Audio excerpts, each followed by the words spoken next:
Nous allons également lire un psaume pour cela ce matin. C'est un psaume toujours de la même personne, du roi David, le psaume 63 en version Semeur. J'ai comme titre « Ton amour vaut mieux que la vie ». Ton amour vaut mieux que la vie. Donc un psaume de David lorsqu'il était dans le désert de Juda. Ô Dieu, tu es mon Dieu, c'est toi que je recherche. Mon âme a soif de toi. Mon corps même ne cesse de languir après toi. Comme une terre aride, desséchée et sans eau. C'est pourquoi, dans ton sanctuaire, je te contemple, pour admirer la puissance de ta gloire. Car ton amour vaut bien mieux que la vie. Aussi mes lèvres chantent sans cesse tes louanges. Oui, je veux te louer tout au long de ma vie. Je lèverai mes mains pour m'adresser à toi. Mon cœur sera comblé comme en d'un bon festin. Le corps sera sasi de mes gras succulents. Et je crierai de joie en chantant tes louanges. Lorsque je suis couché, mes pensées vont vers toi. Je médite sur toi tout au long de la nuit. Oui, tu es mon appui. Je suis dans l'allégresse à l'ombre de tes ailes. Je demeure attaché fidèlement à toi et ta puissance me soutient. Qu'ils aillent à leur perte, ceux qui veulent ma mort, et qu'ils soient entraînés au tréfonds de l'abîme, qu'ils soient livrés au tranchant de l'épée, que leur corps soit donné en pâture au chacal. Mais le roi trouvera en Dieu la source de sa joie. Ceux qui, dans leur serment, prennent Dieu à témoin s'en féliciteront, tandis que les menteurs auront la bouche close. Alors, dans le contexte de ce psaume, nous savons que David a été le chef de l'armée du premier roi d'Israël quand il était jeune, Saül, le premier roi. Il a eu sans cesse de grandes victoires militaires, mais il a dû partir précipitamment de son poste et de sa demeure, car le roi avait décidé de le tuer, et même à plusieurs reprises. Et du coup, il a commencé à mener une vie d'errance, tout en protégeant quand même son pays, tel un mercenaire, avec une petite troupe qui l'accompagnait, qui est devenue plus grande, 600 hommes l'ont rejoint. Et dans le contexte de ce psaume, David se cache dans le désert de Zip, avec des guerriers, ces guerriers qui lui sont fidèles. Il est privé de tout confort. Il se terre dans des cavernes. C'est du camping, mais sans confort. Manque d'eau, manque de nourriture, ou nourriture réduite, rationnée. Et de plus, sa propre vie est en danger constant, puisque le roi d'Israël, Saül, donc jaloux de lui, conscient qu'il a une carrure spirituelle pour le remplacer, est à sa recherche sans cesse pour essayer de le tuer. Et pourtant, lorsque David écrit ce psaume, alors qu'il est dans un profond dénuement, il prend le temps de rencontrer Dieu, de méditer sur qui il est et d'admirer sa gloire, la gloire de son Dieu, la gloire de sa présence. Alors certes, David sait bien qu'il deviendra roi d'Israël un jour, car il a été oint par le prophète Samuel en vue de prendre un jour la royauté à la place du roi Saül. Mais il n'a absolument aucune idée de quand ni comment. Et d'autant plus qu'il ne veut en aucun cas prendre le pouvoir par la force. Il refuse d'attenter au jour de celui que l'Éternel a oint. Alors nous verrons dans une première partie que Dieu comble son serviteur de bienfaits spirituels. Ensuite, nous verrons dans une deuxième partie que Dieu a révélé sa gloire à son serviteur. Alors Dieu comble son serviteur de bienfaits spirituels. Nous avons vu que dans ce contexte, David aurait de quoi avoir le moral à zéro. Vous êtes d'accord avec moi ? Fuite, sécurité, inconfort, faim, soif, attente de voir la promesse de devenir roi se réaliser. Et sa tête, on peut dire, est mise à prix. Son honneur a été complètement disqualifié, car il est passé du statut de héros du peuple à celui de traître. Quelle descente pour cet homme. David est donc un petit peu dans la situation de ce chrétien persécuté dont nous avons parlé dimanche dernier, grâce à l'association Portes Ouvertes. Il est persécuté, littéralement, et sa vie est en réel danger. Est-il dans l'abattement? Eh bien, dans ce psaume, non. Au milieu de toutes ces souffrances, il expérimente et reçoit des bienfaits spirituels de son Dieu. Alors, quels sont ces bienfaits? Eh bien, selon le verset 1, d'abord, cette phrase que je trouve choc, David affirme que Dieu est devenu son Dieu. Cela traduit une proximité, une intimité avec son Dieu. Dieu est devenu son ami, celui à qui il peut parler, celui à qui il peut se confier. Mais sauf que là, il ne s'agit pas d'un ami humain comme nous pouvons en avoir, mais c'est quand même du Dieu qui a créé l'univers tout entier dont il parle. C'est ce Dieu-là qui est devenu son Dieu. Et bien ensuite, au contact de ce Dieu tout-puissant, nous voyons qu'il y a une interaction et nous voyons que cela va avoir des effets dans sa vie. Et David nous parle de l'amour de Dieu au verset 4.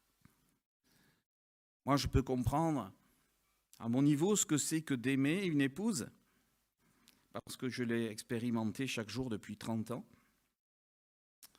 Et je dois constater avec humilité que ma manière d'aimer est souvent limitée, imparfaite et parfois égoïste. Mais David, concernant l'amour que Dieu lui prodigue, qu'il reçoit, dit qu'il en est comblé. Lorsque vous êtes maçon et que vous remplissez un seau de ciment, par exemple, eh bien, si vous mettez jusqu'au ras, il est comblé entièrement. Vous pouvez même rajouter encore du ciment, ça peut faire une bosse dessus, mais ça ne le comblera pas plus, n'est-ce pas? David parle qu'il est comblé. Il parle de cet amour-là, d'un amour parfait. Il ne pourrait pas en recevoir davantage de la part de son Dieu, parce que ça lui est pleinement suffisant. Il n'a pas besoin de plus. Chers amis, est-ce que vous avez reçu cet amour de la part de Dieu? Est-ce que vous êtes comblés comme David l'est? Il utilise aussi l'image de la nourriture pour faire comprendre la qualité de l'amour que Dieu lui donne. Chacun d'entre nous a fait un jour ou l'autre un excès de table. Ne dites pas que ce n'est pas vrai. Lorsque c'est le cas, lorsqu'on exagère un petit peu, eh bien, on se sent repu et on est incapable de manger autre chose, même en petite quantité. Mais David parle non seulement de quantité d'amour, mais aussi de qualité. Il s'agit de mes gras succulents. Cet amour que Dieu a déversé dans son cœur est si complet, si parfait, qu'il a son cœur comblé. Il n'a plus besoin d'autre chose, car il ne peut avoir mieux. Chers amis, nous sommes un petit peu interloqués devant cet amour que David décrit, parce que nous ne l'expérimentons certainement pas assez dans notre vie. Est-ce que nous voudrions expérimenter la qualité de cet amour dont David parle? Est-ce qu'on veut vivre la même chose dans notre relation avec Dieu et avec son Fils Jésus-Christ? Que manque-t-il dans notre relation avec Dieu pour qu'on ne veuille rien d'autre? Et au point de dire, ton amour vaut mieux que la vie. La semaine dernière, nous avons eu cette vidéo avec cette femme persécutée, vous vous rappelez, cette dame indienne? Et ce qui m'a surpris chez cette dame, chez cette sœur en Christ, pourrait-on dire, c'est qu'elle a expérimenté exactement ce que dit le roi David dans ce psaume. Pour elle, le message de la transformation par l'Évangile est si essentiel parce qu'il permet de rencontrer Dieu, qu'elle revenait sans cesse dans son village, auprès de personnes qui la détestent, qui la haïssent, qui l'ont battue, qui ont enlevé son mari et qui l'ont assassiné devant ses propres yeux. Pour elle, voir la gloire de Dieu dont parle David au verset 3 est si important qu'elle veut partager cette nouvelle avec les personnes les plus méchantes et les plus méprisables. Pour elle aussi, l'amour de Dieu vaut bien mieux que sa propre vie. Vous êtes d'accord? Elle expérimente cela. Un des autres bienfaits que Dieu a accordé à David, c'est la joie. Il dit, « Tu es la source de ma joie ». Alors je ne sais pas, chers amis, ce qui vous rend joyeux dans la vie quotidienne. Et quand vous êtes joyeux pour quelque chose, combien de temps cela dure-t-il? Le verset 12 nous indique que le roi trouve en Dieu la source de sa joie. C'est intéressant, parce que si on se dit que la joie est passagère, eh bien là on voit qu'il y a une source. Et cette source en Dieu est inépuisable. Cela nous encourage, nous aussi, à aller vers la source de la joie, à aller vers Dieu. C'est au cœur de sa relation avec Dieu que David recouvre ses forces morales et sa joie de vivre, parce qu'il est dans le pétrin, dans ce qu'il vit. Il est persécuté. Voilà pourquoi des chrétiens peuvent survivre, ne pas devenir fous, ou ne pas abandonner Dieu dans la persécution, parce qu'ils arrivent auprès de Dieu à renouveler leur joie de le connaître et de lui appartenir. La joie produit l'espérance et la foi dans les promesses de Dieu, comme par exemple l'espérance que nous avons dans la résurrection. Le chrétien croit qu'un jour, il ressuscitera avec un corps glorifié. Amen. Alors nous pouvons dire que Dieu fait toutes choses bonnes pour David, même lorsqu'il vit la souffrance. Il est toujours à ses côtés et il renouvelle sa joie. David a pu expérimenter toute sa vie les dons et les bénédictions de Dieu à son égard. Nous savons que David a rencontré Dieu très tôt, lorsqu'il était un jeune adolescent. Dieu est intervenu pour lui donner une force physique surnaturelle, pour vaincre un lion qui voulait s'attaquer à ses brebis. Plus tard, David a été choisi par Dieu pour accomplir une mission particulière. Dieu a envoyé auprès de lui le prophète Samuel pour l'oindre, marquer le choix de Dieu. Oui, tu seras le futur roi d'Israël. Alors que le roi Saül était toujours dans l'exercice de son pouvoir. David a eu des victoires éclatantes, n'est-ce pas, en tant que chef de guerre. Et on connaît sa plus célèbre, alors qu'il n'avait aucune expérience militaire, contre le redouté Philistin Goliath. Mais alors on peut se poser la question suivante. Est-ce que ça ne serait pas à cause de toutes ces bénédictions que David a aimé Dieu? Est-ce que David aurait pu être intéressé par la gloire d'être un futur roi, avec tous les avantages que cela comporte? Eh bien, ça a été le cas pour le roi Saül, qui ne faisait pas passer Dieu en premier dans sa vie. Il était capable de désobéir au gré des circonstances et de ses propres intérêts. Mais le temps éprouve les sentiments et a révélé que le roi Saül n'avait qu'une relation superficielle avec Dieu. Et d'un autre côté, le temps et la parole de Dieu nous révèlent que pour David, c'était tout le contraire. Pourtant, il n'était pas parfait, n'est-ce pas? Il avait une relation profonde avec son Dieu. Et c'est pour ça qu'il peut écrire un psaume de cette qualité. Et c'est ce que nous allons voir à présent, que Dieu a révélé sa gloire à son serviteur. Le fait que Dieu révèle sa gloire, ça a un impact sur nos vies. Nous voyons que ça a un impact dans le cœur de David. On ne sait pas à quel âge David a eu la foi qui sauve, à quel âge il a rencontré Dieu. Mais on voit que par sa vie, malgré ses imperfections humaines liées à son humanité déchue, et bien que sa rencontre avec Dieu a complètement changé sa vision de la vie.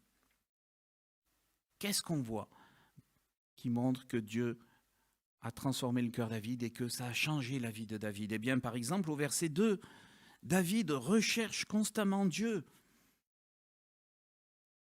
« Oh Dieu, tu es mon Dieu, c'est toi que je recherche. » Il dit qu'il est assoiffé de sa présence. Que se passe-t-il quand on a soif? Eh bien, si on ne boit pas, on se sent mal assez rapidement. Et si la situation se prolonge, eh bien, ça peut nuire à notre santé. David, ici, en tant que poète, utilise une image de la terre desséchée qu'il a eu le temps d'observer dans le désert de Zip. On voit tout cela en période de sécheresse. Une terre desséchée ne peut produire aucun fruit ou légume, elle ne sert de rien. Et David dit que la vie vaut-elle la peine d'être vécue si elle ne trouve pas sa finalité, si on ne trouve pas notre Dieu. C'est l'eau qui permet à une terre desséchée de pouvoir accueillir des graines dans de bonnes conditions pour produire la germination et la vie. Être au contact de Dieu, c'est être en relation avec celui qui non seulement nous a donné la vie, n'est-ce pas, mais celui aussi qui veut nous accorder la vie éternelle en sa présence. Mais David poursuit, regardez ce que ça fait sur lui, le fait de voir la gloire de Dieu. Il dit qu'il languit physiquement de sa présence. Moi, j'ai été estomaqué en disant ça. Qu'est-ce que ça veut dire? Alors, imaginez que vous soyez amoureux, amoureuse. Vous n'avez pas vu votre fiancé depuis 15 jours parce qu'il ou elle est parti en voyage. Eh bien, c'est vrai, vous n'en pouvez plus d'attendre. Vous pensez sans cesse à l'élu de votre cœur. Et vous languissez, si vous me passez l'expression, comme un rat mort. Comment avoir une telle qualité de relation avec notre Dieu, chers amis? Est-ce que nous pourrions dire que nous aussi nous languissons de parler ou de louer Dieu à chaque journée qui passe? Combien nous devons être humbles, mais combien nous envions ce que dit et ce qu'écrit David, n'est-ce pas? Une relation ne grandit que si les deux parties y mettent une bonne volonté. C'est aussi peut-être une partie de la réponse que tu posais la question, Fabien, tout à l'heure.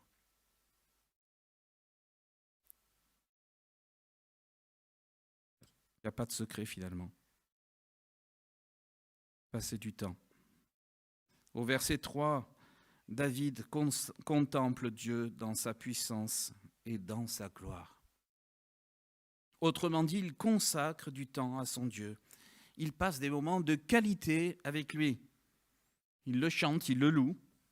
Il crie de joie. C'est marqué en chantant ses louanges.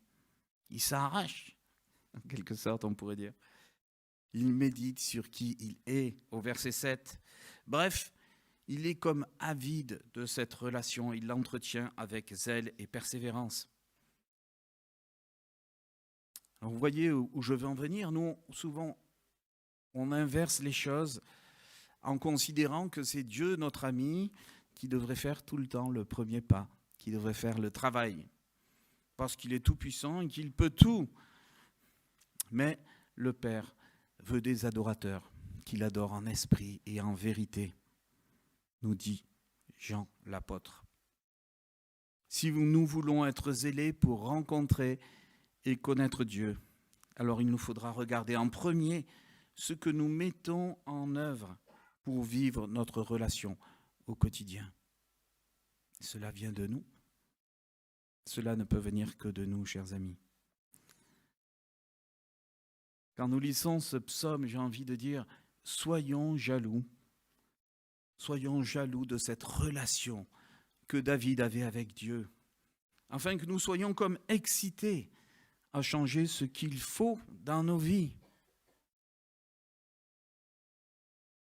Alors maintenant que nous avons vu l'œuvre que produit Dieu dans le cœur de David, un cœur joyeux et ardent,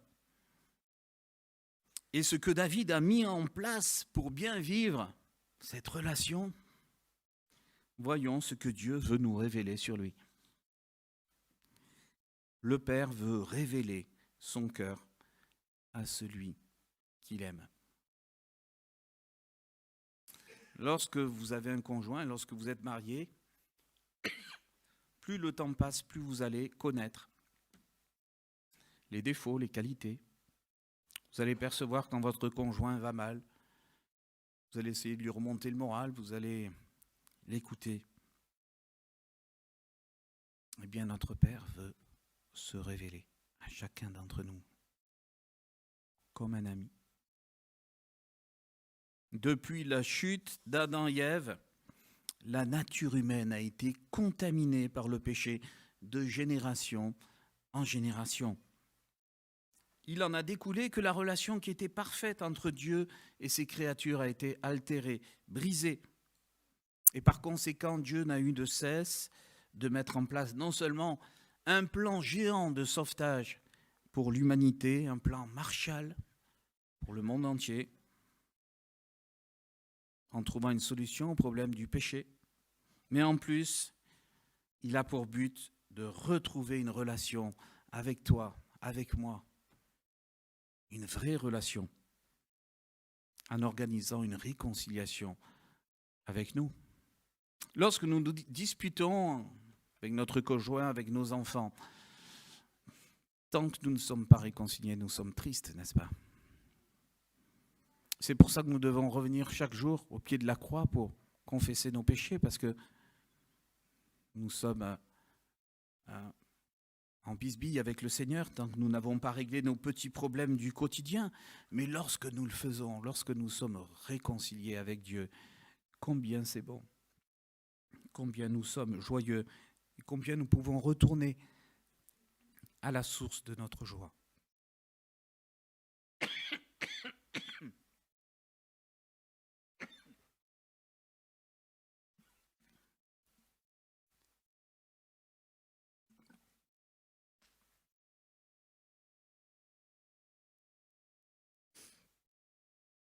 Ainsi, nous pouvons dire que le but ultime de l'Évangile, de la bonne nouvelle,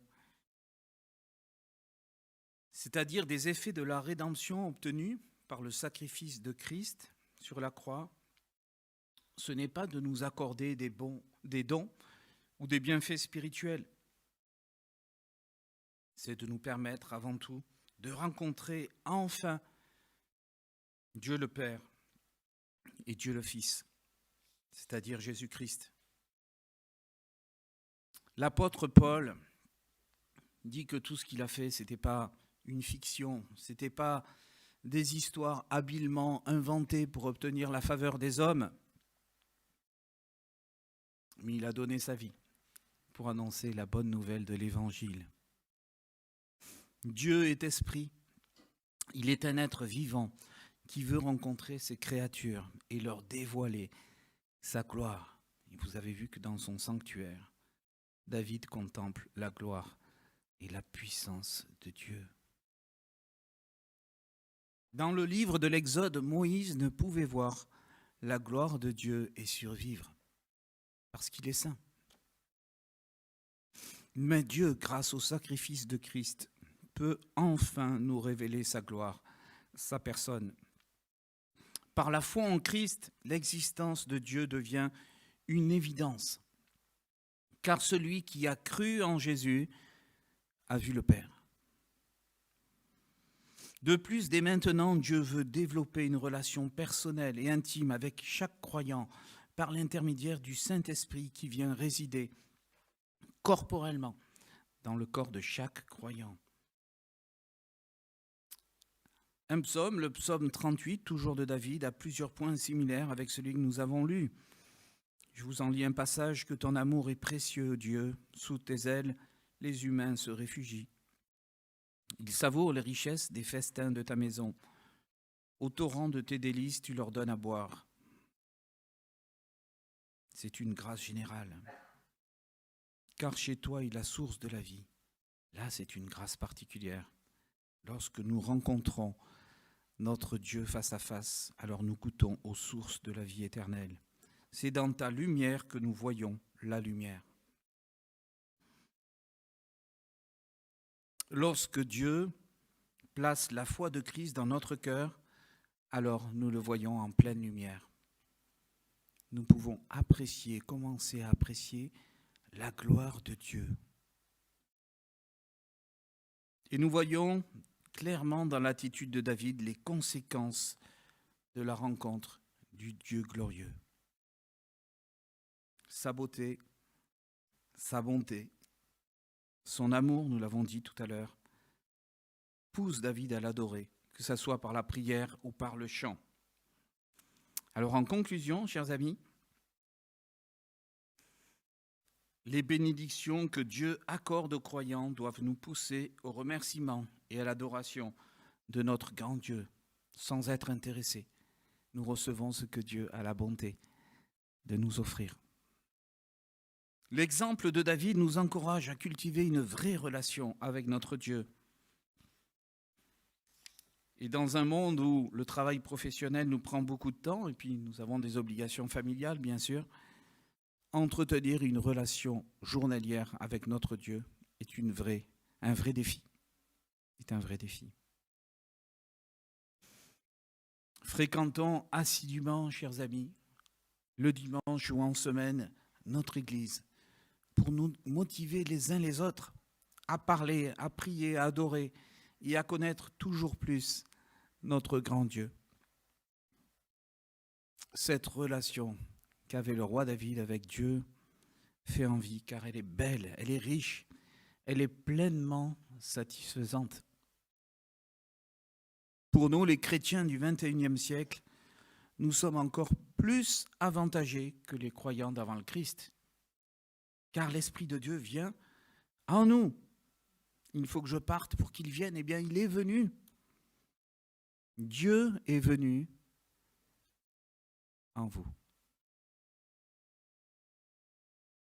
Dieu est venu en vous, en gloire. Profitons pleinement de ce privilège qui nous a été donné par Dieu le Père. Alors j'ai donné comme titre à cette deuxième partie, le Père veut révéler son cœur à celui qu'il aime. Mais je vais être plus précis maintenant. En fait, toute l'Écriture n'a qu'un seul but final,